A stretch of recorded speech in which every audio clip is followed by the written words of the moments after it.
Hi friends, வணக்கம். Welcome back to our channel ஆர்டோடெக் தமிழ். இந்த வீடியோவில் பார்த்தீங்கன்னா ஒரு Panasonic சிங்கிள் டோர் ஃப்ரிட்ஜுங்க 180 லிட்டரு. ஸோ இதில் வந்து கம்ப்ரஸர் வந்து பம்பிங் ஃபெயிலியர் ஆச்சு. ஆல்ரெடி இதை பற்றின வீடியோ வந்து ஷார்ட்ஸில் போட்டிருந்தேன். பம்பிங் ஃபெயிலியர் நம்ம ட்ரை பண்ணி பார்த்தோம், ஒன்றும் சக்ஸஸ் ஆகலை. கஸ்டமர்கிட்ட சொல்லிட்டு வந்தாச்சு. கஸ்டமர் வந்து அப்புறம் கூப்பிட்டு கம்ப்ரஸர் புதுசாக மாற்ற சொல்லிட்டாங்க. ஸோ இந்த ஓல்டு கம்ப்ரஸர் ரிமூவ் பண்ணிவிட்டு வேல்ஃபுல்லில் நியூ கம்ப்ரஸர் வந்து 180 சூட் ஆகிற மாதிரி மாடல் வந்து கம்ப்ரஸர் வாங்கி வச்சுருக்கோம். ஸோ அதை வந்து நம்ம ஃபிக்ஸ் பண்ண போகிறோம். ஃபிக்ஸ் பண்ணி கேஸ் சார்ஜ் பண்ண போகிறோம். அதுதான் இன்றைக்கி இந்த வீடியோவில் பார்க்க போகிறோம். ஸோ வீடியோட லென்த் வந்து அதிகமாக இருக்கிறதுனால வீடியோ வந்து ஃபாஸ்ட் ஃபார்வர்டில் வச்சுருக்கேன். ஸோ ஃபஸ்ட்டு கட் பண்ணதுக்கு முன்னாடி கம்ப்ரஸர் உள்ள வயரிங் எல்லாத்தையுமே ரிமூவ் பண்ணியாச்சுங்க. ரிலே எல்லாத்தையுமே எடுத்தாச்சு. நெக்ஸ்ட் வந்து இதில் இருக்க கம்ப்ரஸர் வந்து R600A கம்ப்ரஸரு. ஸோ கேஸை வந்து சேஃபாக வந்து டிஸ்போஸ் பண்ணணும். அதனால் வந்து சர்வீஸ் போர்ட்டை கட் பண்ணிகிட்ருக்கேன் கேஸ் வெளில எடுக்கிறதுக்காக. ஸோ இந்த 600Aங்கிறது ஃப்ளேமபிள் கேஸுங்க. ஸோ அதனால் நம்ம வந்து கட் பண்ணி எடுக்கிறது தான் பெட்டர். வெல்டு பண்ணோம் அப்படின்னா ஃபயர் ஆகிறதுக்கு நிறைய வாய்ப்பு இருக்குது. ஈஸியாக ஃபயர் ஆயிரும். அதனால் வந்து ஃபஸ்ட்டு வந்து கேஸை வந்து சேஃபாக டிஸ்போஸ் பண்ணணும். அவுட்ரு ஸ்பேஸாக பார்த்து வச்சு தான் கட் பண்ணோம். ஸோ சர்வீஸ் போர்ட்டை கட் பண்ணி கேஸை எடுத்தாச்சு. நெக்ஸ்ட் பார்த்திங்கன்னா கேப்லரியை கட் பண்ணிட்டேன். ஸோ இப்போ வந்து டிஸ்சார்ஜ் போர்ட்டை கட் பண்ணிட்டுருக்கோங்க. முடிஞ்ச அளவு கட் பண்ணி எடுத்துடணும். முடியாத பட்சத்துக்கு வெல்டிங் பண்ணுற மாதிரி இருக்கும். ஸோ டிஸ்சார்ஜ் போட்டும் பார்த்திங்கன்னா அந்த இடத்துல வந்து கண்டிப்பாக எக்ஸஸ் கேஸ் இருக்க வாய்ப்பு இருக்குது. அதனால் வந்து நான் கட் பண்ணி தான் டிஸ்சார்ஜ் பைப்பை எடுத்துகிட்ருக்கேன். அடுத்து சக்ஷன் பைப்பை வந்து வெல்டு பண்ணி எடுத்தாச்சுங்க. கேஸ் இல்லைங்கிறத கன்ஃபார்ம் பண்ணிட்டு வெல்டு பண்ணி எடுத்தாச்சு. ஸோ ஃபுல்லாகவே கம்ப்ரஸர் வந்து டிஸ்கனெக்ட் பண்ணியாச்சு. அதனால் வந்து ஓல்டு கம்ப்ரஸரை ரிமூவ் பண்ணிட்டுருக்கேன். ஸோ ரிமூவ் பண்ணிவிட்டு இப்போ இந்த இடத்துல பார்த்திங்கன்னா ஃபில்டர் ட்ரையர் மட்டும் இருக்குது. அதையுமே மாற்றணும். கேஸ் கம்ப்ரஸர் மாற்றுறப்பையும் சரி, கேஸ் சார்ஜ் பண்ணுறப்பையும் சரி, இந்த ட்ரையரும் கண்டிப்பாக மாற்றி ஆகணும்.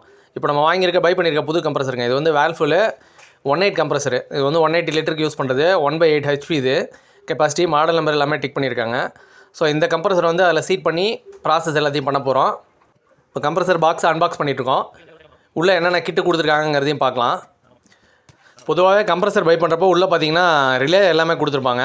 அதே மாதிரி கீழே உள்ள லெக்ஸ் எல்லாமே கொடுத்துருப்பாங்க. ரப்பர் லெக்ஸ் எல்லாமே கொடுத்துருப்பாங்க. ஸோ கம்ப்ரஸர் இதுதான். கம்ப்ரஸர் வந்து நைட்ரஜன் ஃபில் பண்ணி தாங்க வந்திருக்கோம். ஸோ அடுத்து கிட்டு பார்த்திங்கன்னா உள்ளே வந்து என்ன கொடுத்துருக்காங்கன்னா PTC அண்ட் OLP கொடுத்துருக்காங்க. மேலே போகிற கவர் கொடுத்துருக்காங்க.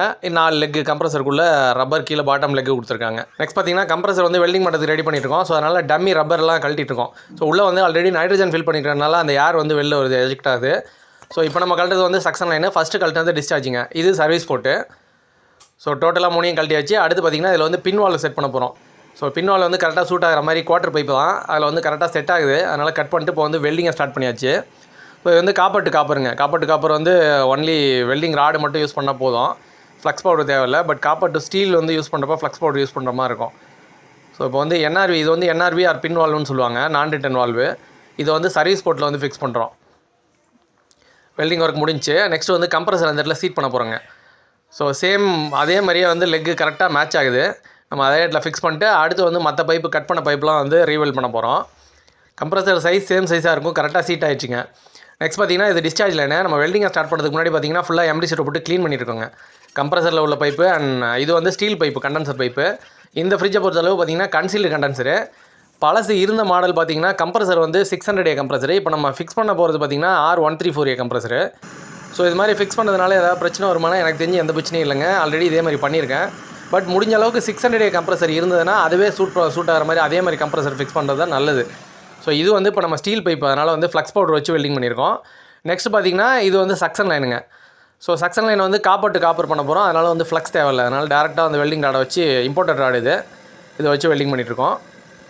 சக்ஷன் லைன் வெல்டிங்கும் ஆல்மோஸ்ட் முடிஞ்சுங்க. இப்போ கம்ப்ரஸரில் கனெக்ட் பண்ண வேண்டிய வெல்டிங் பைப் எல்லாமே வெல்டிங் பண்ணியாச்சு. இப்போ கம்ப்ரஸர் சைடு வெல்டிங் ஃபுல்லாக முடிஞ்சு. அடுத்து பார்த்திங்கன்னா கன்சீல்டு கண்டென்சரோட எண்டில் வந்து ட்ரையர் ஃபிக்ஸ் பண்ண போகிறோம். அதனால் வந்து அந்த கண்டென்சர் பைப்பை வந்து க்ளீன் பண்ணிட்டுருக்கேன். இந்த பைப் வந்து ஸ்டீல் பைப்புங்க.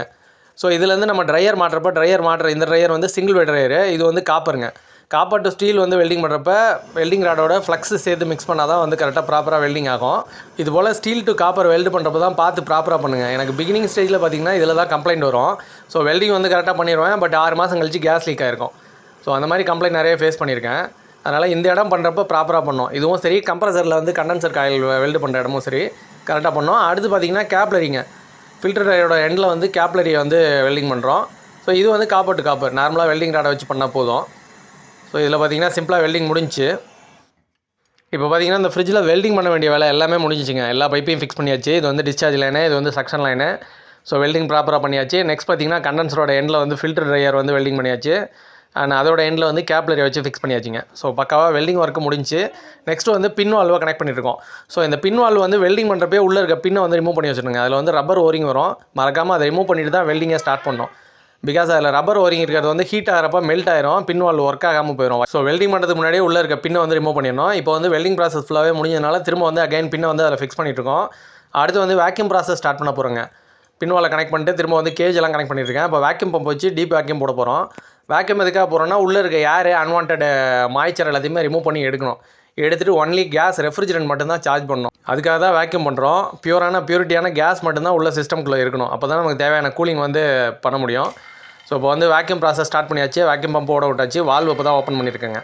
30 inches ஆஃப் ஹஜ்ஜி ரீச் பண்ணாலுமே உடனே வந்து வேக்யூமை ஸ்டாப் பண்ணிடக்கூடாது. மினிமம் ஒரு 15 to 20 minutes ஆகுது வேக்யூம் போயிட்டு இருக்கணுங்க. ஸோ வேக்யூம் போய்ட்டு அடுத்து வந்து நம்ம ஹோல்டு பண்ணி பார்க்க போகிறோம். ஸோ இதில் நம்ம இப்போ பண்ண வெல்டிங்கில் ஏதாவது லீக் இருக்குது, வெல்டிங் வந்து ப்ராப்பராக இல்லைனாவே வந்து 30 inches ஹோல்ட் ஆகி நிற்காது, திரும்ப வந்து 0க்கு மூவ் ஆயிரும். ஸோ அதை வச்சு நம்ம ஓரளவு கன்ஃபார்ம் பண்ணிக்கலாம். இப்போ வேக்யூம் வந்து கிட்டத்தட்ட முடிஞ்சிங்க. கிட்டத்தட்ட வேக்யூம் வந்து ஒரு 15 minutes ரன் ஆச்சுங்க. ஸோ அதுக்கப்புறம் தான் நாய்ஸ் மாறுறது உங்களுக்கு தெரிஞ்சிருக்கும். பிகினிங் ஸ்டேஜ்லேயும் சரி இப்போயும் சரி வேக்யூம் பம்போட நாய்ஸ் மாறுறது தெரிஞ்சிருக்கும். ஸோ இப்போ அடுத்து பார்த்திங்கன்னா நம்ம ஹோல்டு பண்ணி ஒரு 30 minutes வச்சாச்சு. இப்போ வேக்யூம் ஹோல்டிங் இருக்க கேப்பில் பார்த்திங்கன்னா நம்ம வந்து ரிலே OLP எல்லாத்தையும் கனெக்ட் பண்ணுறோம். கனெக்ட் பண்ணி ரெடியாக வச்சுருக்கோம். நெக்ஸ்ட்டு கேஸ் சார்ஜிங் ஸ்டார்ட் பண்ண போகிறோம். அதனால் வந்து OLP கனெக்ட் பண்ண வேண்டிய இடத்துல OLP, PTC வர வேண்டிய ஒயரில் PTC கனெக்ட் பண்ணிவிட்டு இப்போ வந்து செட் பண்ணிகிட்ருக்கோம். ஸோ எல்லாமே புதுசு. இந்த கம்ப்ரஸர் கிட்டோட வந்தது. நம்ம வந்து அதே இடத்துல ஃபிக்ஸ் பண்ணிட்டு எர்த்திங் எல்லாத்தையும் கனெக்ட் பண்ணிட்டு இப்போ வந்து கேஸ் சார்ஜிங்காக ஸ்டார்ட் பண்ணியாச்சுங்க. கிட்டத்தட்ட அதுக்கப்புறம் ஒரு 15 minutes வெயிட் பண்ணி பார்த்தோம், 0க்கு மூவ் ஆகலை. ஸோ இது வந்து R134A கம்ப்ரஸரு, அதனால் வந்து அந்த கேஸ் வந்து சார்ஜ் பண்ண போகிறோம். இப்போ வர சிஸ்டம்லாம் பார்த்தீங்கன்னா எல்லாமே R600A கேஸ் தாங்க யூஸ் பண்ணுவாங்க. R600A பொறுத்தளவு ஃப்ளேமபிள் கேஸு, அதில் ஹைட்ரோ கார்பன் குரூப்போடு சேர்ந்த நேச்சுரல் கேஸுங்க. அதனால் வந்து சுற்றுச்சூழலை பாதிக்காத வகையில் இருக்கிறதுனால இப்போ எல்லாமே R600Aவே யூஸ் பண்ணுறாங்க. இது வந்து இப்போ 134A டின்னை கனெக்ட் பண்ணிவிட்டு ஏர் பர்ஜிங் பண்ணியாச்சு. ஸோ இந்த கனெக்ட் பண்ண ஹோஸ்ட்டில் வந்து ஏர் இருக்கும். ஸோ அதனால் வால்வு ஓப்பன் பண்ணிவிட்டு ஏர் பர்ஜிங் பண்ணி கேஸை ரிலீஸ் பண்ணியாச்சு. இப்போ வந்து கேஸ் சார்ஜிங்காக ஸ்டார்ட் பண்ணியாச்சு. இன்னும் கம்ப்ரஸர் வந்து நம்ம ஆன் பண்ணல, பவர் கொடுக்கல. ஸ்டாண்டிங்லேயே பார்த்திங்கன்னா நம்ம வந்து கொஞ்சம் கேஸ் சார்ஜிங் பண்ண போகிறோம். வேக்யூம் போட்டு எம்டியாக இருக்கிறனால நம்ம கேஸை ஃபில் பண்ண போகிறோம். ஸ்டாண்டிங்கில் ஒரு 40 ரீச் ஆகிற அளவுக்கு கேஸ் ஏற்றிட்டு அடுத்து வந்து கம்ப்ரஸரை ஸ்டார்ட் பண்ணி பார்க்க போகிறோம் எவ்வளோ கேஸ் இருக்குன்ட்டு. 134A சிங்கிள் டோர் ஃப்ரிட்ஜை பொறுத்தளவுக்கு 8 to 10 PSI வச்சோம்னா கரெக்டாக பர்ஃபெக்டாக இருக்குங்க உள்ள கூலிங்கு. ஸோ ஓவர் சார்ஜிங்கும் இல்லாமல் லெஸ் சார்ஜிங்கும் இல்லாமல் கரெக்டாக வைக்கணும்னா இப்படி தான் வச்சாகணும். இப்போ வந்து கேஸ் ஸ்டாண்டிங்கில் வந்து ஒரு 40 PSI கொண்டு வந்தாச்சு. இப்போ வந்து கம்ப்ரஸரை ஆன் பண்ணியாச்சு. கேஜி வந்து கீழே போகிறது தெரியும் உங்களுக்கு. ஸோ கம்ப்ரஸரை வந்து சக் பண்ணிகிட்ருக்கு. ஸ்டேபிளாக வந்து ஒரு இடத்துக்கு வந்ததுக்கப்புறம் நம்ம வந்து திரும்ப டாப் அப் பண்ண போகிறோம் கேஸு. ஸோ இப்போ பார்த்திங்கன்னா 0 கீழே மூவ் ஆகி போயிட்டுருக்கு. ஸோ இப்போ கொஞ்சம் கொஞ்சமாக வந்து நம்ம கேஸ் சார்ஜிங் பண்ண போகிறோம். லிக்விட் லெவலில் வரது நமக்கு அந்த இதில் வந்து தெரியும், முன்னாடி கண்ணாடியில் பார்த்திங்கன்னா தெரியும். இப்போ R134A கம்பேர் பண்ணுறப்போ R600ஓட குவான்டிட்டியும் கம்மிங்க, ப்ரெஷரும் கம்மி, குவான்டிட்டியும் கம்மி. ஸோ அந்த லெவலில் ஏற்றுறப்பே பார்த்திங்கன்னா R134Aல எவ்வளோ பர்ஃபார்மன்ஸ் இருக்கோ அதே பர்ஃபார்மன்ஸ் வந்து 600Aல இருக்கும்.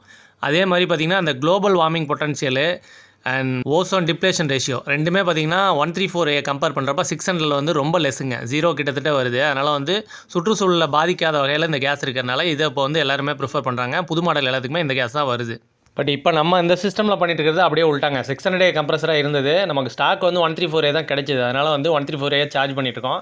ஆல்மோஸ்ட் பார்த்திங்கன்னா ஒரு 9 PSIலேருந்து 10 PSI பக்கம் சார்ஜ் பண்ணியிருக்குங்க. ஸோ வந்து வேரி ஆகிட்டே இருக்கும் பேஸ்ட் ஆன் வெளியில் டோரை திறந்து வச்சாலுமே ப்ரெஷர் வந்து மாறும். இப்போ வந்து கூலிங் பக்காவாக வந்துருச்சு, -9 கீழே போயிடுச்சுங்க. ஸோ கிட்டத்தட்ட -15 வரைக்கும் போகும். ஃப்ரிட்ஜ் நல்லாவே ரன் ஆகுது. உள்ள ஃப்ரீசரும் பார்த்திங்கன்னா நல்லா கூலாக ஆரம்பிச்சிருச்சு. இப்போ இந்த மாதிரி 600A கம்ப்ரஸரில் வந்து இருக்க இடத்துல வந்து நம்ம R134A கம்ப்ரஸர் போடுறப்ப ஏதாவது பிரச்சனை வருமானு கேட்டிங்கன்னா, என்னை பொறுத்தளவுக்கு நான் இது மாதிரி மாற்றிருக்கேன் ஆல்ரெடி. இது வரைக்கும் பிரச்சனை வந்தது இல்லைங்க. பட் முடிஞ்ச அளவு பார்த்திங்கன்னா R134A சிஸ்டமாக இருந்தால் கூட கம்ப்ரஸர் ஏதாவது ஃபெயிலியர்னா R600A கம்ப்ரஸர் கிடச்சதுன்னா பெட்டர், அதை மாற்றிக்கிறது பெட்டருங்க. பிகாஸ் 600A கேஸ் இப்போ கட் பண்ணி வெளில விட்டோம் பார்த்திங்களா, அதனால் வந்து சுற்றுச்சூழலுக்கு எந்த பாதிப்பும் கிடையாது. R134A வெளில விடுறப்ப கண்டிப்பாக வந்து பிரச்சனை இருக்குது. இந்த கேஸ் நேச்சுரல் ஏரோட மிக்ஸ் ஆகிறப்ப மேலே வளிமண்டலத்துக்கு போய் ஓசோன் லேயரை ஓட்ட போகிறதுக்கான நிறைய சான்சஸ் இருக்குன்னு சொல்லியிருக்காங்க. ஓகே ஃப்ரெண்ட்ஸ், இந்த வீடியோ பிடிச்சிருந்தா லைக் பண்ணுங்கள், ஷேர் பண்ணுங்கள். நம்ம சேனல் இது வரைக்கும் நீங்கள் சப்ஸ்கிரைப் பண்ணாமல் வீடியோஸ் பார்த்திங்கன்னா மறக்காமல் சப்ஸ்கிரைப் பண்ணிட்டு கூட பெல்லுக்கான ப்ரெஸ் பண்ணுங்கள்.